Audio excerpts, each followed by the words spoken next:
امام فخر الدین رازی نے غالباً سورۃ یوسف کی تفسیر میں یہ بات لکھی ہے.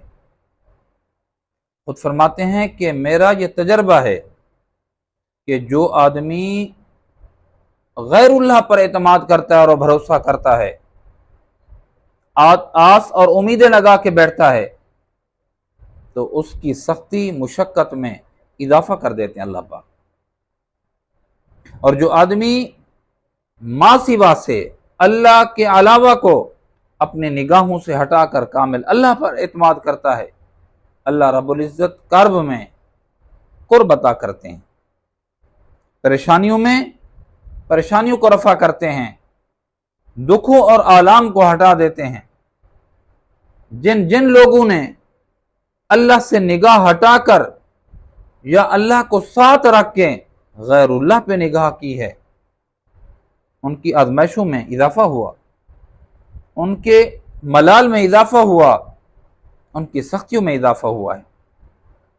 اپنا تجربہ بھی یہی ہے، مشاہدہ بھی یہی ہے کہ ہمارا خیال جب اللہ پر گیا تو اللہ نے راستے کھول دیے اور آسانی کے راستے نکال دیے اور پیدا کر دیے، اور جو ہی ہماری نگاہ غیر اللہ پر گئی ہے کہ یہ کام اس سے کروا لوں گا، اس کی سفارش کرواؤں گا، نقصان یہ ہوا وہ کام اٹک گیا، وہ کام رک گیا.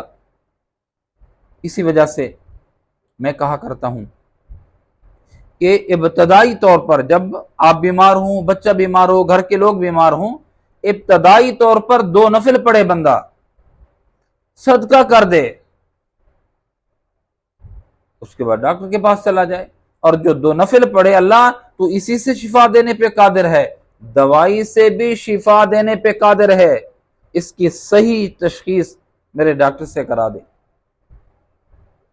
آپ کو کہ یہ کوئی بات ہے؟ ہاں، دوائی لی ہے، ایک ڈاکٹر سے دوائی لی، دوسرے سے لی، تیسرے سے لی، تشخیص ہی نہ ہو سکی بیماری کیا ہے، رولا کیا ہے.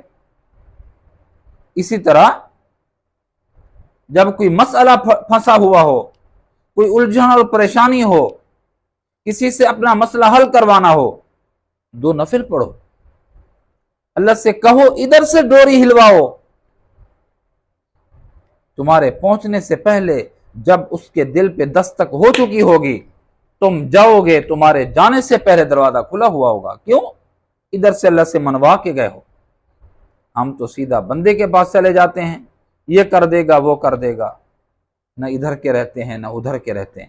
اللہ رب العزت پہ کامل اعتبار، اللہ رب العزت پہ کامل یقین اور اللہ رب العزت پہ کامل اعتماد، یہ ایمان کی نشانی بھی ہے، اور دکھوں سے، آلام سے اور پریشانیوں سے جلد نکلنے کا یہی راستہ بھی ہے.